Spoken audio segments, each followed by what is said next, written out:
ិតជាប់ពណ៌ឆ្វេងក្លិនអូនអោបជាប់ខ្នើយគេងឲ្យបងវងវែងគេនឹកស្រមៃពណ៌អើយពណ៌មាននិស័យមិនគួរណាថ្លៃអូនឃ្លាតឆ្ងាយពីសា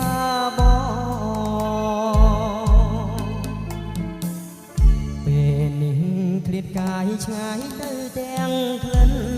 ស្នេហ៍យើងដូចជាសូបិនស្រណោះខ្លែផ្លិនទៅបានស្គាល់ម្ដងមិនគួកម្មឲ្យប្រត់នួនល្អស្រណោះបងកងស្គាល់តែលំអងនឹងក្លិនស្រីបងយំសួរពុកមិនព្រមឆ្លើយបងស្រែកសួរខ្នើយមិនចេញស្ដី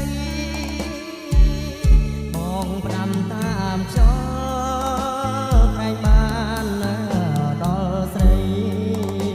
ក្លិនអើយនៅថ្មីឲ្យបងស្រណង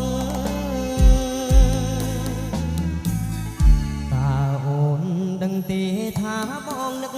ស្រីសូបិនរៀងរាល់រីត្រីអនុ